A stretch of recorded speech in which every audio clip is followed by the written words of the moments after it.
नमस्कार, मेरो नाम विमर्श अधिकारी। मैले चाहिँ आज इङ्ग्लिसको त्यो 3टा स्टोरीको रिभ्यू लिएर आएको छु। यसको समरी होइन, समराइज के भन्न खोजेको यो स्टोरीले नेपालीमा सरस्वती भनिदिन्छ होइन। त्यसलाई चाहिँ इङ्ग्लिसमा ट्रान्सलेट गरेर लेख्दा सजिलो हुन्छ। र पहिला सुरुमा चाहिँ मैले नेबर्स भन्ने स्टोरी छ सुरुमा। त्यो चाहिँ टम विन्सलले लेखेको नेबर्स भन्ने स्टोरी होइन एक्सप्लेन गर्न गइरहेको छु।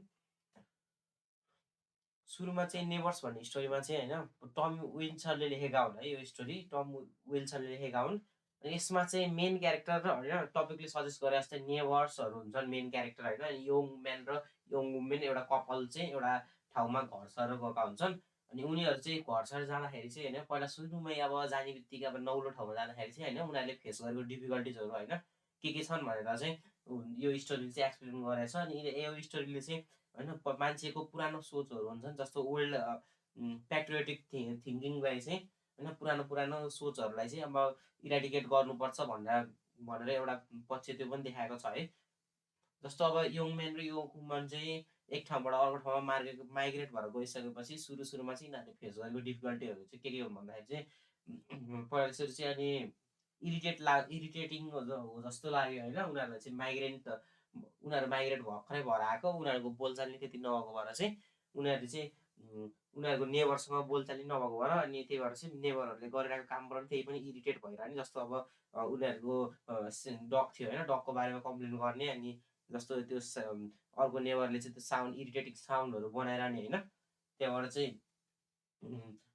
डिफ्रेन्ट चिजहरूबाट चाहिँ उनीहरू इरिटेट भइरहेको भएर चाहिँ उसको चाहिँ दुइटैको त्यो यङ म्यान र यङ वुमेनको चाहिँ कन्सेप्ट चाहिँ के बस्छ भने नेबरहरू चाहिँ अब यिनीहरूलाई इग्नोर गर्नुपर्छ होइन। यिनीहरू चाहिँ हामीलाई अब जस्तो दुःख दिन खोज्ने खाले हुन् भन्ने चाहिँ कन्सेप्ट बसिरहेको हुन्छ होइन सुरुमा। अनि त्यसपछि चाहिँ के हुन्छ भने चाहिँ यङ म्यान चाहिँ नोभल लेख्ने राइटर हुन्छ होइन नोभलमा काम गरिरहेको हुन्छ। यङ वुमेन चाहिँ एउटा हेल्थ वर्कर हुन्छन् उनी चाहिँ अफिस जान्छन् होइन। नेबरहरूको मतलब अब त्यहाँ चाहिँ राइटरले के देखाउन खोजेछन् भने चाहिँ यो चाहिँ पुरानो सोच हुन्छ जस्तो केटी मान्छे भएर चाहिँ घरै बसेर काम गर्नुपर्ने केटा मान्छे चाहिँ काम गर्न बाहिर जानुपर्ने भन्ने त्यो सोचलाई ठ्याक्कै यिनीहरूको ठ्याक्कै उल्टे भएको भएर नि नेबरले अर्कै तरिकाले हेरेका हुन् कि भनेर भन्न खोजेको छ यो स्टोरीमा। अब यो स्टोरीमा चाहिँ यङ म्यान र यङ वुमेनले पहिला सुरुमा इन्टरेक्सन नगरे पनि पछि चाहिँ होइन जब जस्तो अब किचन गार्डनमा काम गर्दाखेरि होइन त्यही अब कसरी गर्ने भन्दा अब नयाँ कपालको सबै कुराको नलेज सबैलाई त कहाँ हुन्छ त नि। त्यही भएर अनि त्यहाँबाट चाहिँ नेबरहरूले चाहिँ सिकाउँदै जाँदाखेरि अब पछि चाहिँ राम्रो रिलेसन इस्टाब्लिस हुन्छ है। अनि त्यहाँबाट चाहिँ यङ वुमेन प्रेग्नेन्ट पनि हुन्छ। अनि त्यहाँबाट चाहिँ त्यति बेला चाहिँ सबै नेबरहरूले चाहिँ अब ह्याबिचुअल भइसकेका हुन्छन् सबैजना होइन। सबैजनासँग बोल्ने घुलमुल भइसकेका हुन्छन्। अनि त्यहाँबाट चाहिँ सबैजना आएर कस्तो मतलब सेलिब्रेसन टाइप एउटा चाडबाडै आए जस्तै गरेर सबैजनाले सेलिब्रेट गर्छन् एउटाको खुसीमा अरू पनि होइन। सबैजना खुसी हुन्छन् अनि कोहीले नाम सजेस्ट गरेर हुन्छ कोहीले अब छोरा हुन्छ कि छोरी भनेर भनेर हुन्छ होइन। त्यसमा चाहिँ उनीहरूले चाहिँ त्यो यङ वुमेन प्रेग्नेन्ट भएकोमा उनीहरूलाई चाहिँ एउटा फेस्टिभल आए जस्तो लाग्छ। त्यही भएर त्यहाँबाट चाहिँ है अनि कोहीले फेरि कपडा ल्याइदिइराखेको हुन्छ त्यो बेबीको लागि भनेर होइन। त्यो बेबीको लागि अब कपडा अब आउनेवाला बेबीको लागि कपडाहरू ल्याइदिइरहेको हुन्छ। त्यो उनीहरूलाई चाहिँ त्यो जुन यङ वुमेन प्रेग्नेन्ट हुँदाखेरि चाहिँ उसको लागि चाहिँ सबै केयरहरू नि गरिदिने होइन हेल्प गर्ने खालका हेल्पिङ ह्यान्डहरू पाउँदाखेरि चाहिँ उसको यङ म्यान र यङ वुमेनको त्यो ठ्याक्क त्यो नेबर्स प्रतिको त्यो जुन थियो नि नेबरहरूलाई इग्नोर गर्नुपर्छ यिनीहरू इरिटेट गराउने हामीलाई दुःख दिन खोजेको वाला थियो त्यो कन्सेप्ट चाहिँ ठ्याक्क चेन्ज हुन्छ र यङ म्यान रुन्छ भनेको मतलब विप भनेर भनेको छ स्टोरीमा चाहिँ ठ्याक्क अब उसले चाहिँ पहिला सुरु कस्तो सोचेको थियो पछि चाहिँ कस्तो भयो ठ्याक्क अपोजिट भइदियो नि त है। नेबरहरूसँग बोल्न हुन्न यिनीहरूले हामीलाई दुःख दिन खोजेका हुन् यताउति सोचिरहेकोले चाहिँ पछि गएर त्यस्तो हेल्प गरिदिए उसले चाहिँ त्यो देखेर चाहिँ एकदम होइन एकदम भावुक भएर चाहिँ ऊ चाहिँ रोको हो। त्यसपछि चाहिँ यो स्टोरीमा चाहिँ केलाई चाहिँ पोइन्ट आउट गरेको छ भने माइग्रेन्ट्स एउटा ठाउँबाट अर्को ठाउँमा जाने हुन्छ नि। जस्तै यो केसमा चाहिँ कपालहरू आयो भने यो कपाल आयो होइन यङ कपाल आयो होइन यिनीहरू जस्तै माइग्रेन्ट्सले चाहिँ फेस गरेको डिफिकल्टिजहरू माइग्रेन्ट्सले नयाँ ठाउँमा जाँदा फेस गर्नुपर्ने डिफिकल्टिजहरूलाई पोइन्ट आउट गरेर अनि अर्को सोच भनेको त्यो पुरानो सोच छ नि जस्तो त्यही त नि यङ म्यान काम गर्न नजाने र यङ वुमेन काम गर्न जाँदै गर्दाखेरि कस्तो गरेर अर्कै तरिकाले हेरेको छ नि त्यो सोसाइटीले, त्यो सोच पनि चेन्ज गर्नुपर्छ भन्ने राइटरले मानेको भएर चाहिँ यसमा इन्क्लुड गरेको जस्तो लाग्छ मलाई चाहिँ है। त्यही भएर त्यति भनिदिँदा हुन्छ। यसमा अब यसबाट आउन सक्ने क्वेसनहरू भनेको नेबरसँगको रिलेसन कस्तो हुनुपर्छ है। अनि नेपालीमा उखान छ नि त्यो मर्दाको मलामी होइन, के अरे जिउँदाको जन्ती मर्दाको मलामी भने जस्तो त्यो उखान छ त्यस्तो, त्यसलाई चाहिँ इङ्ग्लिसमा ट्रान्सलेट गरेर त्यसलाई एक्सप्लेन गर भन्दा हुन्छ। त्यसलाई चाहिँ आफ्नै पोइन्ट अफ भ्यूबाट आनन्द लेख्न सकिन्छ। एकचोटि स्टोरी चाहिँ राम्ररी पढ्दा हुन्छ है। अब जाम सेकेन्ड स्टोरीतिर, रेस्पेक्टेबल वुमन।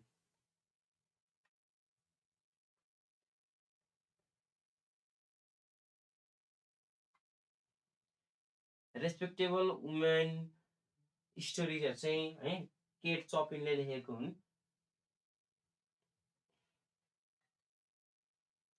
केट चपिनले लेखेको हुन् र यसमा चाहिँ मेन क्यारेक्टर भनेको है ग्याट्सन भन्ने छन्।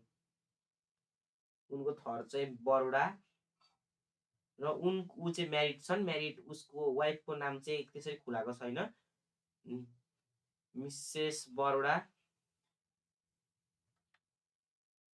अनि त्यहाँबाट चाहिँ अनि उनको एउटा बरोडाको मिस्टर बरोडाको साथी हुन्छन् गोवर्नेल। यो तिनवटा क्यारेक्टरको वरिपरि घुमिरहेको हुन्छ होइन स्टोरी है। यसमा चाहिँ यो तिनवटा क्यारेक्टरको वरिपरि घुमिरहेको छ स्टोरी। यसमा चाहिँ के छ भने स्टोरीमा चाहिँ सुरुमा चाहिँ मिस्टर बरोडा र है मिसेस बरोडा चाहिँ अब कपाल भइहाले, यो दुइटा म्यारिड छन्। यिनीहरू चाहिँ ह्याप्पिली आनन्दले आफ्नै घर बसिरहेको हुन्छन् होइन। उनीहरूको फार्ममा बसिरहेको हुन्छन्। अब फार्म हाउस भयो नि त्यसैमा बसिरहेको हुन्छन् तिनीहरू चाहिँ है। अब चाहिँ छुट्टी आउन लाग्छ, विन्टर सिजन आउन लागिरहेको हुन्छ होइन। छुट्टी आउन लागिरहेको हुन्छ त्यति बेला चाहिँ होइन उसले चाहिँ के सोचेको हुन्छ भने चाहिँ दुईजना मिलेर अब टाइम स्पेन्ड गर्न पाइने भयो, फ्री टाइम आइरहेको हुन्छ, त्यही भएर टाइम स्पेन्ड गर्न पाइने भनेर मिसेस बरोडा खुसी भइरहेको हुन्छ। तर एक दिन चाहिँ मिस्टर बरोडाले के भन्छ भने गभर्नर भन्ने मेरो साथी चाहिँ आउँदैछ भनेर भनिरहेको हुन्छ होइन। उसले भन्दाखेरि चाहिँ कसरी भनेको हुन्छ भने मेरो साथी आउँदैछ, ऊ अलिकति उसले चाहिँ एपिरियन्सको बारेमा नै डिस्क्राइब गरेको हुन्छ। उसले चाहिँ जस्तो अल्गो छ होइन, चस्मा लाउँछ, यताउति यताउति भनेर चाहिँ एक्सप्लेन गरेर हुन्छ है। उसले चाहिँ गभर्नरको फेसियल क्यारेक्टरहरू होइन हाइटहरूको बारेमा एक्सप्लेन गरिराखेको हुन्छ। उसले चाहिँ त्यो एक्सप्लेन गर्दाखेरि जस्तो अब मान्छेले इमेजिन गर्ने क्षमता हुन्छ नि त मान्छेमा, त उसले चाहिँ मिसेस बरोडाले चाहिँ के गर्छिन् भने गभर्नर त यस्तो यस्तो हुन्छ होला यस्तो हुन्छ होला भनेर उसले चाहिँ इमेजिन गरेको हुन्छ। तर गभर्नर केही दिनपछि आउँदाखेरि चाहिँ मिसेस बरोडासँग भेट्दाखेरि चाहिँ मिसेस बरोडाको एक्सपेक्टेसन चाहिँ रियालिटीसँग एकदमै एकदमै डिफ्रेन्ट हुन्छ है। त्यही भएको भएर चाहिँ मिसेस बरोडालाई कस्तो कस्तो लाग्छ कि खिन्न लाग्छ कि अब उसले भने जस्तो रहन्छ, अब त्यति बोल्दैन यताउति भनेको हुन्छ नि त मिस्टर बरोडाले। त्यही भएर चाहिँ उसले उसँगको एक्सपेक्टेसन नमिल्दाखेरि चाहिँ उसलाई कस्तो सरप्राइजिङ जस्तो लाग्छ है। अनि त्यहाँबाट चाहिँ मिस्टर बरोडासँग बरोडा र गभर्नरले हेर्दाखेरि अब एपेरेन्सहरू चाहिँ गभर्नरलाई पहिल्यैबाट होइन गभर्नरको एपेरेन्सहरू हेर्दाखेरि चाहिँ मिसेस बरोडालाई एकदमै पहिल्यैबाट राम्रो राम्रो लागिरहेको हुन्छ है। त्यसपछि चाहिँ अब उनी चाहिँ गभर्नरप्रति चाहिँ अलिकति एट्र्याक्टेड भयो जस्तो लाग्छ उसलाई चाहिँ है।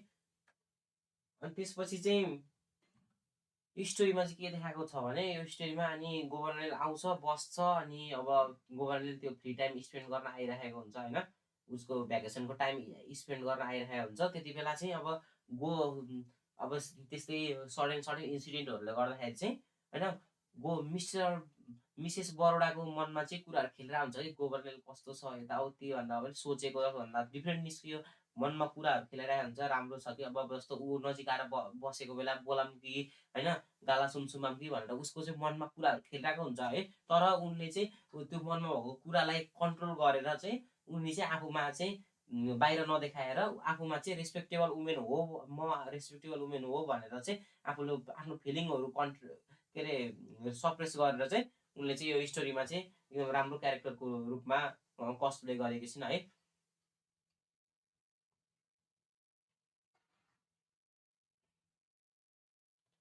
अनि अब त्यसपछि चाहिँ अनि उनले चाहिँ त्यही त्यो डिस्ट्र्याक्सन मलाई चाहिँ अब उनले चाहिँ के बुझ्छिन् भने चाहिँ पहिला सुरु त्यस्तो एफेक्सनहरू भइरहेको होइन। ऊ एकचोटि चाहिँ गभर्नेल साइडमा आएर बसेको हुन्छ होइन बेलुका-बेलुकाको समयमा। अनि जाडो जाडो मौसममा चाहिँ उसले चाहिँ स्कार्फ चाहिँ उसले मिस्टर बरोडाले पठाइदिएको भनेर चाहिँ गभर्नेलले चाहिँ मिसेस बरोडालाई दिन्छ। त्यति बेला चाहिँ उसले चाहिँ कस्तो मतलब के एट्र्याक्टेड भएको लभ जेनेरेट भएको जस्तो फिलिङ चाहिँ उसले मिसेस बरोडालाई आइरहेको हुन्छ होइन। मिसेस बरोडा आइरहेको हुन्छ त्यति बेला चाहिँ। अनि उनले चाहिँ त्यति बेला के सोच्छ भने म रेस्पेक्टेबल वुमेन हो, मलाई कस्तो एट्र्याक्सन फिलिङ भइरहेको यो यो मान्छेबाट म डिस्ट्र्याक्ट भइरहेको छु, किन मन पऱ्यो मलाई यो मान्छे भनेर त्यस्तो सोच्छिन्। र उनले चाहिँ होइन बाहिर एक्सप्रेस नगरिकन भित्रभित्रै आफ्नो त्यो थटलाई सप्रेस गरेर उनी चाहिँ अब आफ्नो अनलाई भेट्न जाने भनेर भन्छन् होइन। त्यसपछि चाहिँ उनलाई चाहिँ फेरि अनि ऊ त्यो दिन चाहिँ अनि फेरि मिस्टर गभर्नेल चाहिँ मिसेस बरोडासँग बोल्छ अलिअलि होइन। कस्तो राम्रो टकेटिभ टाइपको थिइन् मिसेस बरोडा टकेटिभ टाइपको। अब ऊ पनि गभर्नेल नै बोलिदिन्छ। अनि त्यसपछि चाहिँ उनमा फेरि उनको मनमा फेरि सेकेन्ड थट आउँछ, अन्टीकोमा जाम कि नजाम जस्तो सेकेन्ड थट आउँछ। अनि फेरि अनि के सोच्छिन् भनेपछि चाहिँ अब यो डिस्ट्र्याक्सन होस्, यो सबैलाई छोडेर म चाहिँ अब जान्छु अन्टीका भनेर डिसाइड गरेर उनी अन्टीका जान्छन् र स्टोरी त्यहीँ इन्ड हुन्छ है। यसमा चाहिँ के भनेको छ भने चाहिँ आफ्नो फिलिङ्सलाई पहिला सुरु एक्सप्रेस गर्नुभन्दा अगाडि सोचेछ नि त्यो त्यो चाहिँ ठ्याक्क यसमा देखाउन खोजिएको छ। एक्सप्रेस गर्नुभन्दा अगाडि चाहिँ एकचोटि सोचेर जस्तो विचार गरेर चेक गरेर चाहिँ बल्ल एक्सप्रेस गरेको हो, त्यसलाई चाहिँ एक्सप्रेस गर्न खोजेको छ है। यो राइटरले चाहिँ त्यही भन्न खोजेकी छिन्। र यसबाट आउन सक्ने भनेको क्वेसन भनेको त्यो जस्तो मिसेस बरोडाको एक्सपेक्टेसन भन्दा गोबराले कसरी फरक भए है, त्यस्तो क्वेसन आइरहेको हुन्छ। त्यहाँबाट इम्पोर्टेन्ट क्वेसन भनेको त्यही हो। अनि त्यसबाट अरू अरू चाहिँ कसले स्टोरी पढेको आधारमा लेख्न सक्ने क्वेसनहरू आइरहेको हुन्छ है। अब 3 नम्बरमा जाम डिभोटेड सन। यो चाहिँ इन्डियन राइटर है अनिता देसाईले लेखेकी हुन्।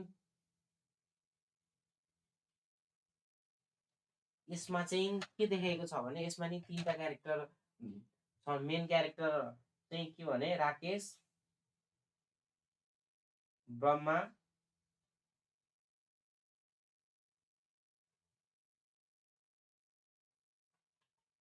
है। अनि त्यहाँबाट उसको सन राकेशको छोरा चाहिँ त्यसरी यति 3टा क्यारेक्टरको वरिपरि नै अनि उनीहरूको फ्यामिलीकै आसपासमै होइन यो स्टोरी चाहिँ घुमिरहेको हुन्छ होइन। यसमा चाहिँ सुरुमा चाहिँ स्टार्टिङमा के हुन्छ, यसको स्टोरीको स्टार्टिङ चाहिँ कहाँबाट हुन्छ भन्दाखेरि चाहिँ स्टोरीको स्टार्टिङमा चाहिँ के हुन्छ भने राकेशको मेडिकल इन्ट्रान्स इक्जामिनेसनको रिजल्ट आएको हुन्छ होइन। उसले चाहिँ टपमा नम्बर 1मा नाम निकालेको हुन्छ। अनि उसको चाहिँ अब त्यो त अब कस्तो भने यिनीहरू अब मिडल क्लास भन्दा नि अब मिडल क्लास भन्दा नि अलिकति तल लेभलको फ्यामिलीबाट बिलङ गरेको भएर चाहिँ कस्तो थियो त्यस्तो मान्छेले पनि नाम निकाल्यो भनेर कस्तो सेलिब्रेसनको होइन माहौल बनिरहेको हुन्छ। त्यही भएर उसको फादरले पार्टी पनि दिन्छ है। अनि त्यही भएर चाहिँ बुर्माले चाहिँ पार्टी पनि दिएको हुन्छ होइन, टप गरेको हुन्छ मेडिकल इक्जामिनेसन। त्यही भएर सबै त्यो गाउँमै कस्तो अब खुसीको माहौल जस्तो बनिराखेको हुन्छ। त्यति बेला चाहिँ अनि राकेश अब त्यसपछि अनि एकदमै खुसी हुन्छ होइन बुर्मा राकेशबाट चाहिँ। अनि त्यसपछि चाहिँ ऊ युएसए जान्छ पढ्नलाई। अनि युएसए जाँदाखेरि चाहिँ उसको मम्मी र राकेशको मम्मी र बाबाले के सोच्नुहुन्छ भने अब छोरा उतै सेटल हुन्छ होला, अब छिमेकीहरू के भनिदिन्छन् भने ऊ चाहिँ अब उतै बिहा गर्छ उतै बस्छ भनिदिन्छन्। अनि त्यही भएर चाहिँ राकेशको मम्मीलाई कस्तो चिन्ता लागे जस्तो भएको हुन्छ। तर राकेशको इच्छा के हुन्छ भने ऊ ऊ इन्डिया नै आएर केही गर, आफ्नै आफ्नै देशमा केही गरौँ भन्ने इच्छा हुन्छ राकेशको चाहिँ। त्यही भएर चाहिँ ऊ चाहिँ युएसएमा आफ्नो पढाइ सकेर फेरि फर्केर आउँछ। तर बुर्मालाई चाहिँ यो कुरा चाहिँ कस्तो अब खिन्न लागे जस्तो हुन्छ, अमेरिका छोरो भइ बसेर मलाई नै बोलाइदियो हुन्थ्यो भने जस्तो भएको हुन्छ होइन बुर्मालाई चाहिँ। तर उसको बुढीलाई चाहिँ राकेशको मम्मीलाई चाहिँ के भएको हुन्छ भने छोरा आयो उतैको विदेशी केटीसँग बिहा गरेर उतै सेटल त भएन भनेको जस्तो लागिरहेको हुन्छ। उसले उसको मम्मी चाहिँ खुसी नै हुन्छ। अब त्यसपछि सबै खुसीकै माहौल हुन्छ होइन। त्यसपछि सडन एउटा खुसीको माहौलबाट एक्कासी चाहिँ होइन एउटा एक्कासी दुःखको माहौल कसरी बन्छ भने उसको राकेशको मदरको डेथ हुन्छ। राकेशको मदरको डेथ भइसकेपछि होइन उसको बाबा चाहिँ एकदमै एलोन फिल गर्ने होइन। अब मम्मी हुनुहुन्थ्यो र केयर गर्नुहुन्थ्यो होइन। त्यही भएर चाहिँ राकेशको बाबाको चाहिँ अब हेल्थ पनि एकदम ओर्सन हुन्छ होइन। त्यही त्यही माथि नै अनि राकेशको मम्मीले पो बाबाको केयर गर्नुहुन्थ्यो। अब त्यति बेला अब त्यही भएर बाबा कस्तो एलोन टाइप हुनुहुन्छ होइन, डिप्रेस जस्तो भइसकेर हुनुहुन्छ होइन। अनि हेल्थ कन्डिसन नि एकदम बिग्रिन्छ। त्यसपछि मम्मीको डेथ पछि बाबाको हेल्थ कन्डिसन नि बिग्रिन्छ। त्यहाँबाट चाहिँ उनले चाहिँ अब राकेशले के सोच्छन् भने अब चाहिँ भएन, अब चाहिँ मैले केयर गर्नुपर्छ मेरो बाबाको भनेर चाहिँ उनले चाहिँ अब त्यही नजिकैको सिटी हस्पिटलमा जागिर खान थाल्छन् है। त्यसपछि चाहिँ अनि उनी चाहिँ अब बाबाकै बाबाले रोजेको भनौँ न, बाबाले खोज्दै एरेन्ज म्यारेज गरेर चाहिँ उनी चाहिँ एउटा राम्रै केटीसँग, राम्रै तर अनएजुकेटेड गाउँकै केटीसँग बिहा गर्छन् होइन आफ्नो बाबाको इच्छाअनुसार। अनि त्यसपछि उनी अब उनले चाहिँ के गर्छन् भने सिटी हस्पिटलको म्यानेजिङ डाइरेक्टर हुन्छन् होइन, त्यो पनि ठुलै पोस्ट हो। त्यही भएर चाहिँ अनि सबै खुसी नै हुन्छन्। तर राकेशको बाबा चाहिँ अब कस्तो भने अब उसको मम्मीको बितेको स्याडनेसमा, गिल्टमा चाहिँ है स्याडनेस भइरहेको हुन्छ। त्यसैले गर्दा उसलाई सन्चो पनि हुन्न। अनि राकेशले के सोच्छन् भने अब उसले चाहिँ आफ्नो सेड्युल चाहिँ बाबालाई केयर गर्न मिल्ने, बिहान अब कफी खुवाउन मिल्ने, न्युज पेपर पढेर सुनाइदिन मिल्ने, त्यस्तो गरेर केयर गरिरहेको हुन्छन् होइन। त्यसपछि उनले आफ्नो सेड्युल पनि बुढ्माको केयर गर्न मिल्ने खाले सेड्युल बनाउँछन् है। अनि तर अनि उनले चाहिँ अनि के गर्छन् भने खानेकुराहरू रेस्ट्रिक्ट गरिदिन्छन्। कस्तो रेस्ट्रिक्ट गर्नाले भन्नाले चाहिँ उनलाई चाहिँ के राम्रो हुन्छ त्यही खानेकुराहरू मात्रै खान दिँदा हुन्छ होइन। राकेशले चाहिँ अब डक्टर भयो के अरे, अब हेल्थ कन्सियस चाहिँ हुन्छ। हेल्थ कन्सियस भएर नै उसले चाहिँ खानेकुराहरू खान दिँदा हुन्छ है। त्यहाँबाट चाहिँ उसले चाहिँ अब ओल्ड एजमा के हुन्छ भने मान्छेको ब्रेन, ओल्ड एज चाहिँ सेकेन्ड चाइल्ड भन्छ नि, कस्तो जिद्दी जिद्दी टाइपको ब्रेन हुन्छ। उसले के अब फेरि बुढ्माले के सोध्छ भने चाहिँ राकेशले मलाई अब खानेकुरै खान दिएन भनेर चाहिँ उसले चाहिँ आफ्नो साथीसँग भन्दा हुन्छ है। अब यति गर्दा नि अब राकेशले सबै गर्दाखेरि नि उसले हेल्थ कन्सियस भएर पो खान नदिएको त। अनि त्यसपछि चाहिँ उसले चाहिँ के भन्छ भने मलाई त खानै दिएनन् भन्छ है। त्यसपछि चाहिँ अब राकेशले यस्तै गरेर आफू चाहिँ आफ्नो बाबाप्रतिको डिभोसन देखाइरहेको हुन्छ। अनि त्यहाँबाट स्टोरी इन्ड भएको छ। त्यसमा चाहिँ यसमा यो स्टोरीमा चाहिँ के देखाउन खोजेको छ भने एउटा प्यारेन्ट र चाइल्ड बिचको रिलेसन के हुन्छ भनेर चाहिँ देखाएको छ है। प्यारेन्टले चिल्ड्रेनपट्टि जस्तो फादरको एम्बिसन्स के छ, जस्तो अब चाहिँ पहिला चाहिँ होइन डक्टर पढाउनलाई दुःख गरेर पढाउनु भएको होला नि त होइन। उसको अब मिडल क्लास फ्यामिली, अन्त तल फ्यामिली भएपछि उसले दुःख गरेर पढाए होइन, आफ्नो छोराको एम्बिसनलाई बुझेर पढाए। अनि पछि चाहिँ छोराले ठ्याक्क डेथ रिपे गरे जस्तै पछि कति ओल्ड एजमा नि कति धेरै केयर गरे होइन। तर अब ओल्ड एजलाई चाहिँ सेकेन्ड चाइल्डहुड भनेको ओल्ड एजमा चाहिँ अलिक मान्छे जिते जिते हुन्छ भनेर नि यो स्टोरी देखाउन खोजेको छ। जस्तो अब उसले चाहिँ राम्रो खानेकुराहरू हेल्थ कन्सियस भएर खानेकुरा खान दिँदा पनि उसको बुढ्माले चाहिँ के भन्छ भने अब मलाई मेरो छोराले खान दिएन भन्छ। आफ्नो नातिलाई चाहिँ के गर्छ भने नातिलाई चाहिँ उसले के भन्छ चक्लेटको अब कस्तो भने घुस दिए जस्तो गरेर के ब्राइब गरे जस्तै गरेर चक्लेट दिन्छु, मलाई यो खानेकुरा ल्याइदियो भनेर उसले पसल पठाउँछ। तर अब राकेशले थाहा पाएर चाहिँ त्यो पनि रेस्ट्रिक्ट गरिदिन्छ, गाली गर्छ आफ्नो छोरालाई है। त्यति बेलाको त्यो रेस्ट्रिक्ट गर्छ। तर अब यसमा यो स्टोरीको मेन थिम भनेको त्यही प्यारेन्ट चाइल्डको रिलेसन र ओल्ड एजलाई चाहिँ एक्सप्लेन गरेको छ अलिअलि, त्यही हो। र आजलाई चाहिँ यति नै गरौँ। आजको लागि 3टा स्टोरी, अरू स्टोरीहरू पनि पछि हाल्दै गरौँ न। सबैको कन्टेन्ट फिजिक्स, केमिस्ट्री र बायोलोजी होइन, फिजिक्स, केमिस्ट्री, बायो, म्याथहरूको नि मैले हालिरहेको हुन्छ है। अब आजलाई यति नै। अब यो भिडियो मन पऱ्यो भने सब्सक्राइब गरिदिनु होला, लाइक सेयर कमेन्ट गर्ने। नबुझेको डाउट लागेको चाहिँ कमेन्टमा सोध्दा हुन्छ, म रिप्लाई उठेर दिइहाल्छु है। सकेसम्म हेर्ने बित्तिकै रिप्लाई दिइरहेको हुन्छु। अनि कुन कुन टपिक गाह्रो लाग्छ कमेन्टमा लेखिदिनु भयो भने म त्यो टपिकको बारेमा भिडियो बनाइहाल्छु है। ल, थ्याङ्क यू।